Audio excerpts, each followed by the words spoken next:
Panel will be moderated by Jenny Bhatt. Our speakers include Anuranjita Kumar, Shinjini Kumar, Sonu, Bhasin, and Shaili Chopra.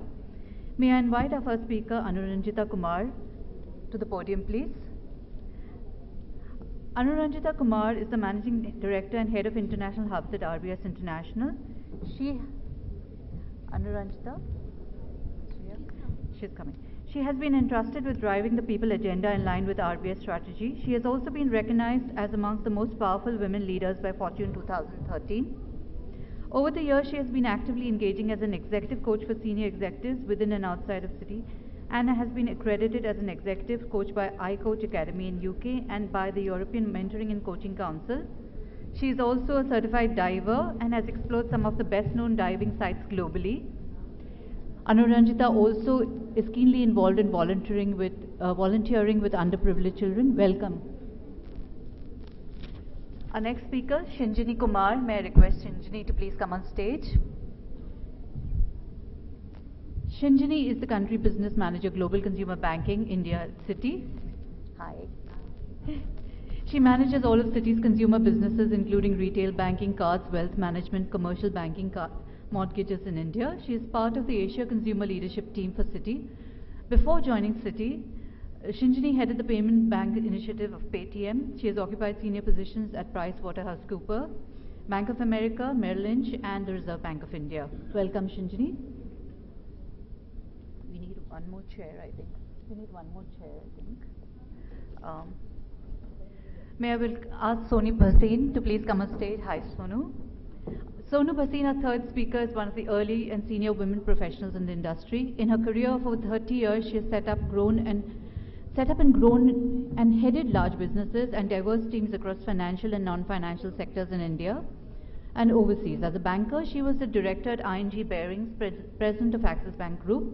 She now focuses on a very interesting initiative, which is called Family Businesses, and is the founder of FAB, that is Family and Businesses, a platform for family business owners that works towards creating awareness of matters of family, which when overlooked or not addressed can bring down running businesses. Her book, The Inheritors, Stories of Entrepreneurship and Success, was published by Penguin Random House. Shaili is right here, and Shaili, I think we need one more chair on stage, please. Yeah. There is at that end? Okay, so I'm so sorry. I couldn't see it from this angle. Our moderator for today, Shaili, I've already introduced to you, so I won't repeat that. Our moderator for today is Jenny Bhatt. Jenny, please come on stage. Jenny is an ex-corporate person who has given up the corporate world for the writing world. She today is a writer, literary translator, and critic. She is the contributing editor of books at Pop Matters. Her literary translation of Dhumketu's short stories will be out in 2019. Her writing has appeared in or is forthcoming in various respectable journals in the US, UK, and India, including The Atlantic, BBC Culture, Literary Hub, Long Reads, Million Scroll, etc. She was also her fiction has been nominated for Pushcart Prizes and 2017 Best American Short Stories. Over to you, Jenny. Thanks, Kiran. Everyone hear me okay? All right. Well, this is great to be on a panel with such powerful leaders. I got to say, when I got the names and I started looking them up, I was just blown away. And before we get into this conversation, I just want to connect this topic back to the earlier session. What was interesting was when we had Ira and Rana talking about the women, you know, in ancient history, and how our perceptions of those women were, domesticated and, sort of sanitized to fit certain molds. Yet, those women also had leadership qualities, and they achieved a lot more, whether it was behind the scenes or in front, than we were ever taught in our textbooks. So, one of the biggest, I think, challenges, even today, is how leadership and power continues to be gendered. And so that is one of the things, obviously, we've got 4 firebrand leaders here on stage, and I want to talk to all of them about their perceptions and how they view that gender differential as far as leadership is concerned. But again, I want to keep this conversational. So the first question I just want to start out with is just in 1 or 2 sentences, if each of you could maybe give us your personal definition of leadership today. Just in 1 or 2 sentences each, please. Okay. Leadership, to me, and my personal leadership, what I believe is that the leader has, I as a leader, like to listen to everybody, take everybody's views, but I'm not afraid to then take a decision which may or may not be based on every view. So intuition along with finding out what everybody feels is my leadership style. So I think we use those 3 words, empower, engage, and elevate. I think it's important for leaders to be able to recognize the need to empower people around them. It's important to engage at a one-on-one, peer-to-peer, senior to junior, and various levels. And I think it's very important to take people along and especially recognize those who need to be elevated and create the environment for mentorship, sponsorship, to put them out there, no matter whether you're in the corporate space or perhaps working in a very different construct. Yeah. So I think there's a lot has been said, but I think for me a leadership about yourself comes before anything else. So believe in yourself to start with before we can go any further. And in my leadership journey, it's been about taking risk, being fearless, and being resilient. It's great to be the last speaker on a question like this, right? Because everything gets covered and all you have to say is, yes, I think I agree with all of that. Personally, I think inspiration is a big part of it for me, to inspire. And it doesn't have to always be the leader who's inspiring. People have very inspiring stories. And if you have a genuine interest in people, then you do get inspired by that. That's important for me. Authenticity is very important, which is... I think there's a lot of pressure to become people other than who we are or who we can be. So I think authenticity is something that appeals to me a lot in a leader. Great, thank you. I want to pick up on some of your responses there. What was interesting to me was with Shaili and Sonu over here, both of them, their responses kind of focused more around the collaborative aspect and inspiring and mentoring and bringing people forward, which I think is interesting because that is a more non-traditional sense of leadership than we tend to see. I come from the corporate workspace myself, and my background was engineering. I worked mostly in male-dominated industries, and generally leadership was all about power, and it was all about I lead, you follow, and at least when I was growing up in the world. But so the collaborative aspect I'm going to come to in a second, and then over here we've talked about fearlessness and authenticity, and these are loaded words. There's a lot to be discussed with those. Let me come back to the collaborative aspect. Do you think that's more a feminine way of looking at leadership, or is that a gendered thing? I mean, in your experience, having worked in industries that you have with journalism, you've got banking there, and now you're looking at family businesses. Do you find that men define leadership differently than how you've just defined it? I wouldn't necessarily say that. I think although the lenses of leadership for men and women tend to be different, and also the perception of others of them as leaders. Because traditionally we've seen that men, that famous commentary about ask children or young people to draw what a leader means to them, and invariably they'll draw a man and not a woman.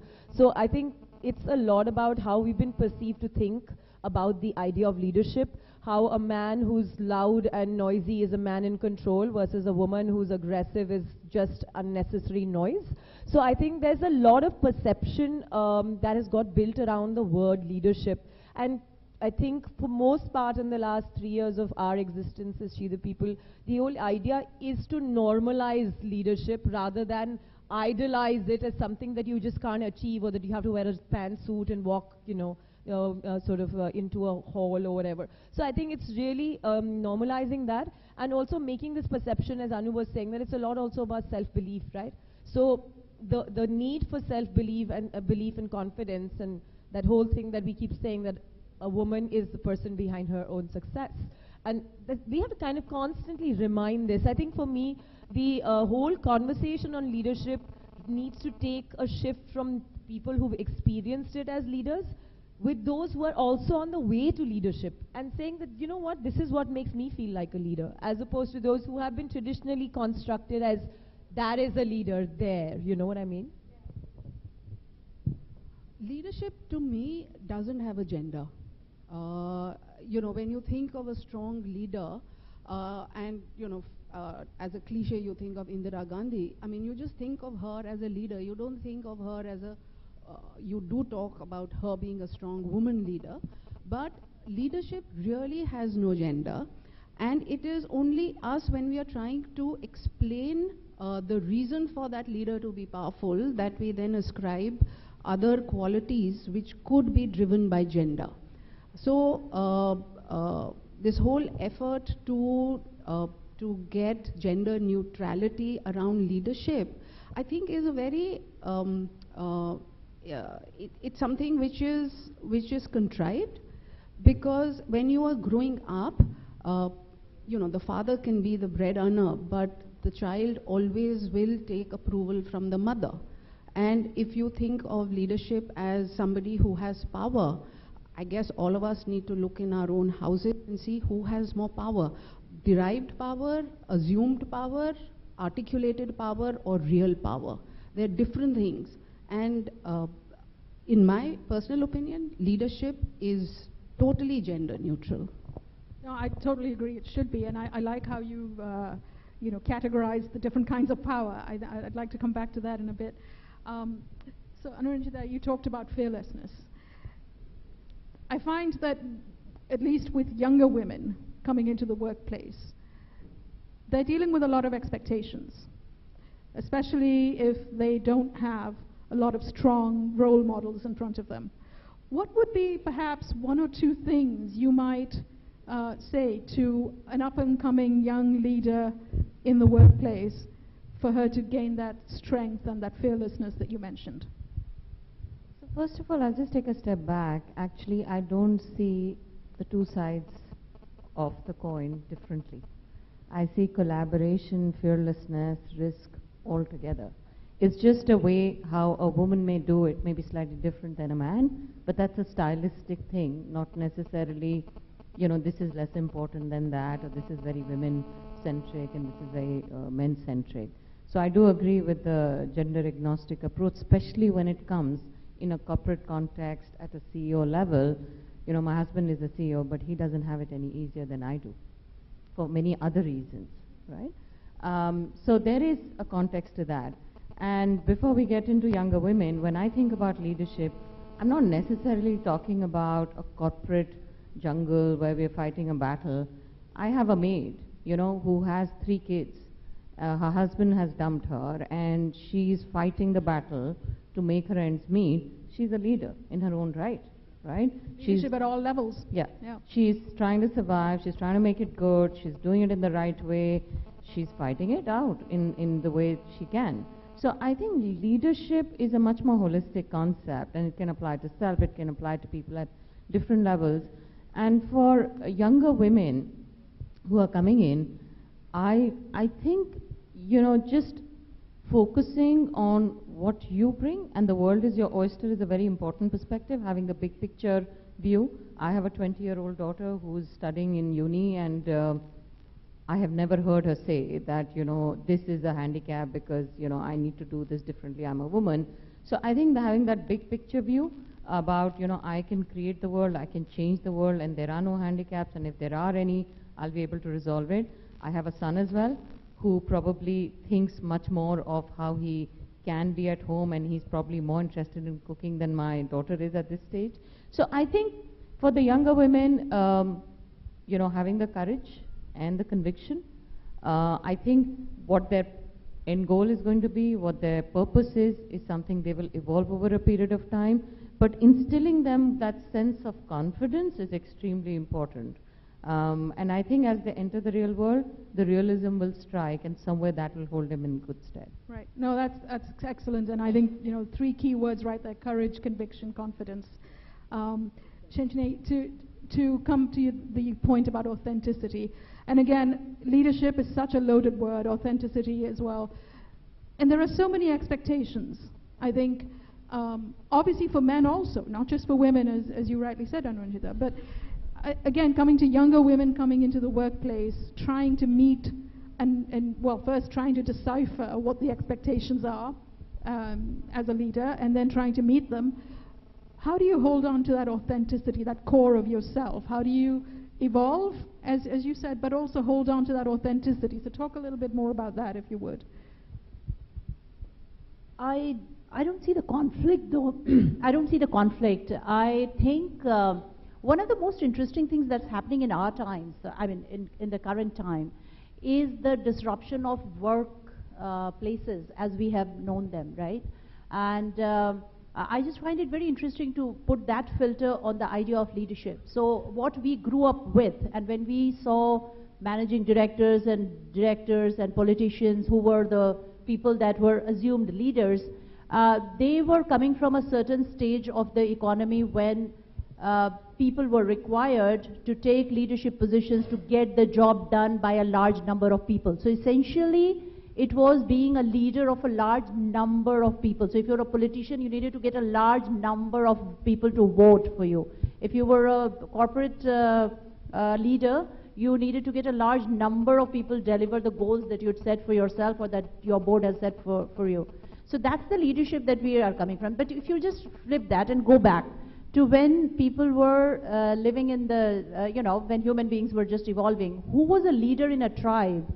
A leader in a tribe was required to be the person who could probably kill the tiger, right? Or get water where there was no water. Or so I think a leader that inherent idea that a leader is somebody who goes beyond himself or herself and can take care of a larger group of people for the need that is there at that point of time. So I guess we've been through all of these phases, and if you start looking at today, then because, and I was just reading the statistic, 40% of the American workforce is going to be what we call self-employed, and we don't think of it very well in India, but that's how the nature of the workplace is changing. So if I decide that I'll have a 3D printer and I have all the technology available to me and I'm going to just do whatever suits my fancy and not just earn my money, but change the world in the way that I want to change, etc., I think all of these people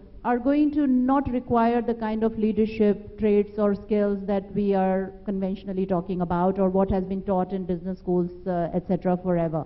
So for the time that we have known. So I think it's a good thing to sometimes just put that very ground up filter and realize why is it important to be authentic is because when the age in which we live, if diversity has become, two issues are the most critical. Just global warming, which is the environment, sustainability, because we need to live as a planet, and diversity, because if we don't recognize that, we are never finding the right solutions. So authenticity speaks to that, because if you're not authentic, then you are depriving your group of the authenticity that you bring to, the diversity that you bring to that conversation or to that organization. So I don't see that as a conflict, really. Yeah. Great. Okay, thanks. Now, and I think you mentioned another key thing there about the free agent gig economy, because I've been part of, I like to call myself a free agent and part of the gig economy since I retired from work. I want to come back to, we talked about the different kinds of leaders, and I want to start here again. Tell us about your role models. Yeah. Who were your role models, whether it was as you were growing up, whether it was once you got into the workspace? Share a little bit about your role models. Who impressed you the most as leaders? Sure.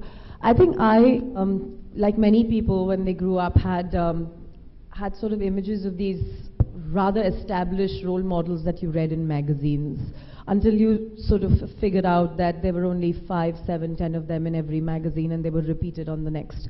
So for me, it's been a passionate journey to actually find new role models. which is how She the People was even born. So for me, real women and their stories are truly role models. You know, some of them Anu just mentioned, and the way we're talking about leadership today and its changing story, the gig economy.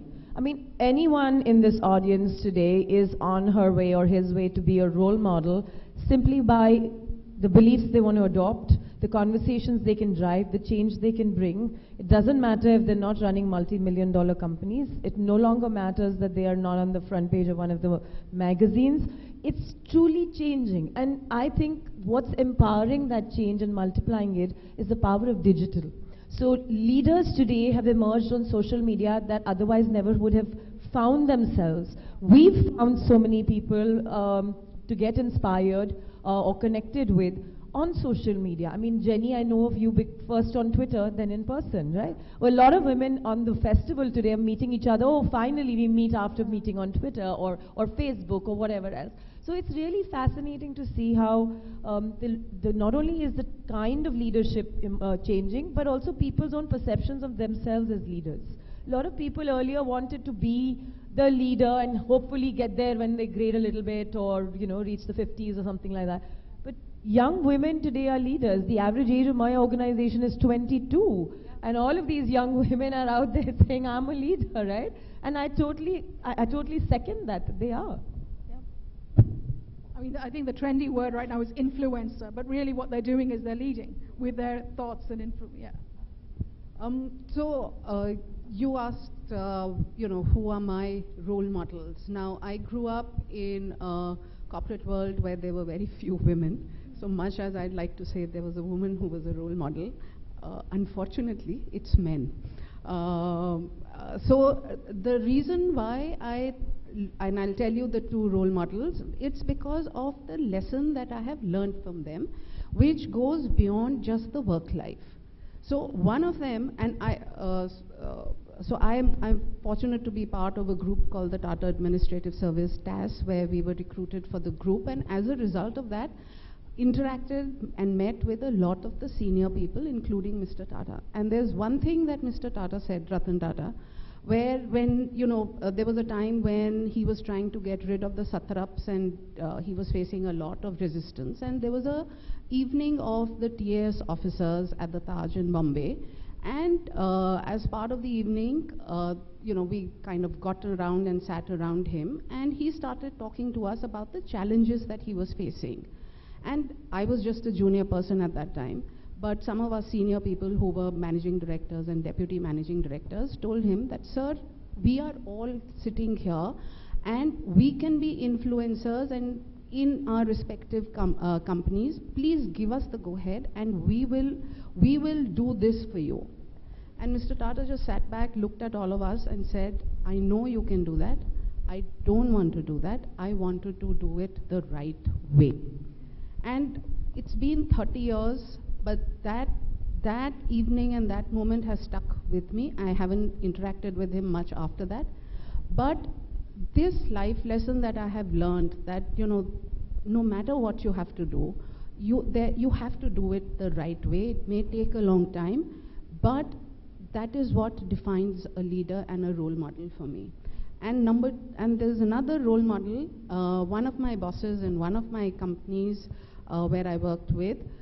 He was a man, if any of us had a problem, and I was still mid-management level manager, we would just go to him and we'd say, Mr. Oberoi, this is the problem that we have.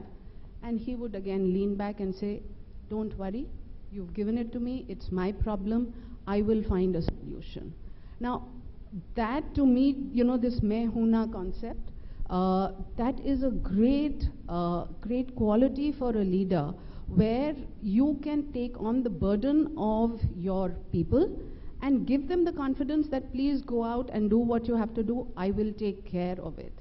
I have met a lot of bosses where you go to them with a problem and they say, okay, your problem, sort it out. So these are the two role models which to me, I have tried to imbibe in my life, which is not only the work life, but also in the life beyond the work life.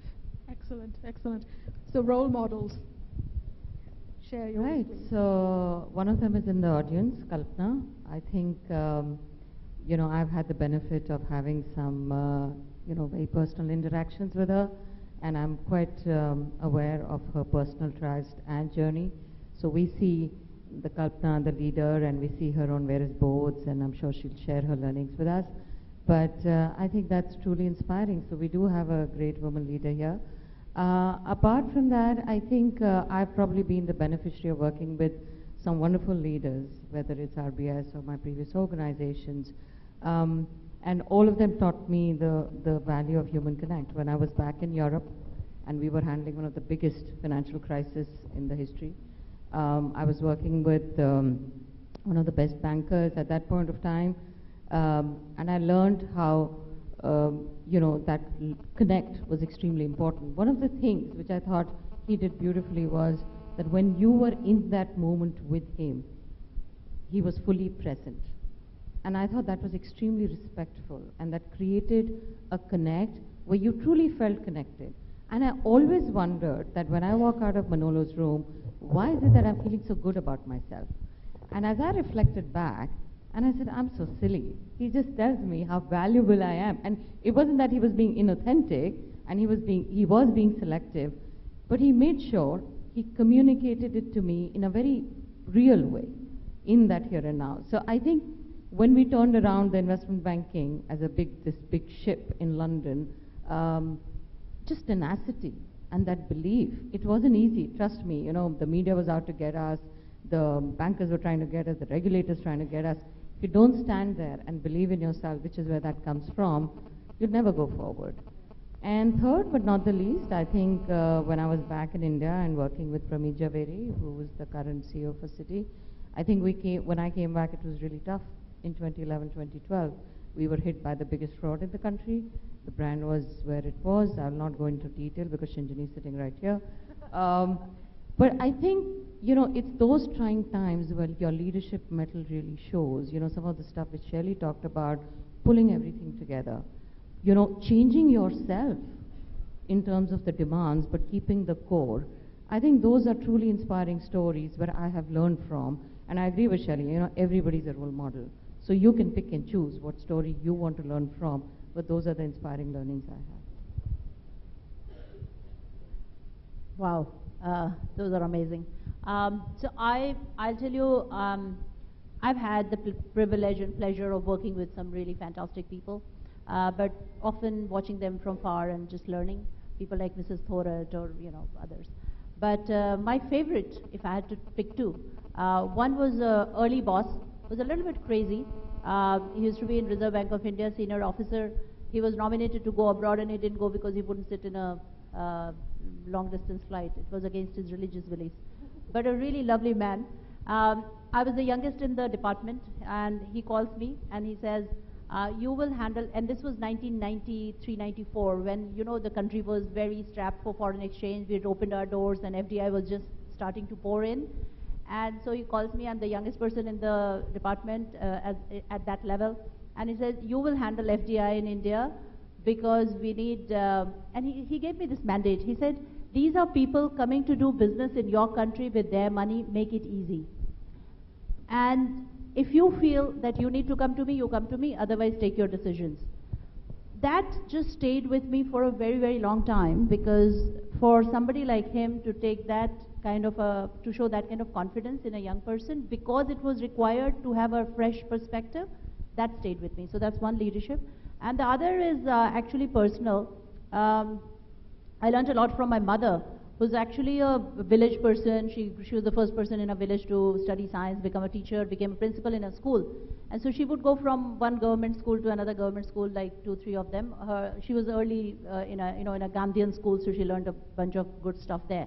Her ability to pick real problems, so she would go into a school and she would say, I need to build a toilet, and she would build a garden wherever she would go, because she was a good gardener. So that ability to meld her personal and professional, because she was a great gardener at home, and these would be government schools, they would be all broken down and there would be nothing nice there. And she would go there, she'd build a toilet, she'd get drinking water, she'd get flowers all over the place, and she'd always hire a classical music teacher. and even if she had to pay for it herself. And it made such a difference to every school that she went, that I sometimes think that I should just make that into a program for schools, because the way that, you know, the ability to pick the real problem and to find a easy solution to it that's workable, those were the two good lessons for me. Excellent. So we're running out of time. I'm going to just do one last round of very quick question to wrap up. So pretend I am a young person starting out, first day on the job. What's the one piece of advice you would give me? One piece of advice, quick. One piece of advice. Stay.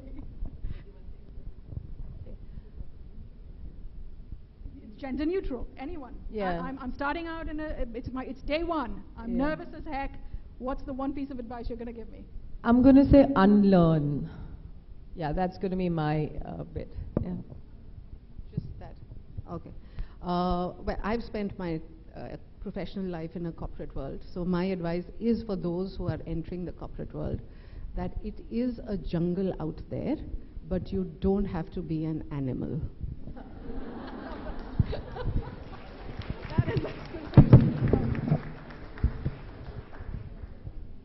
I would say you'll see stars in the darkness. You'll see stars in the darkness. Lovely. Stay. You know, Jenny, I want to bring up, I don't want to take much time, but I think there's a pertinent point, at least from my point of view, because I think I see a lot of young women here, and I've said the world is your oyster. To be controversial, I've never found gender a handicap, but color does matter. And I do believe that, you know, it's about not just what women can do.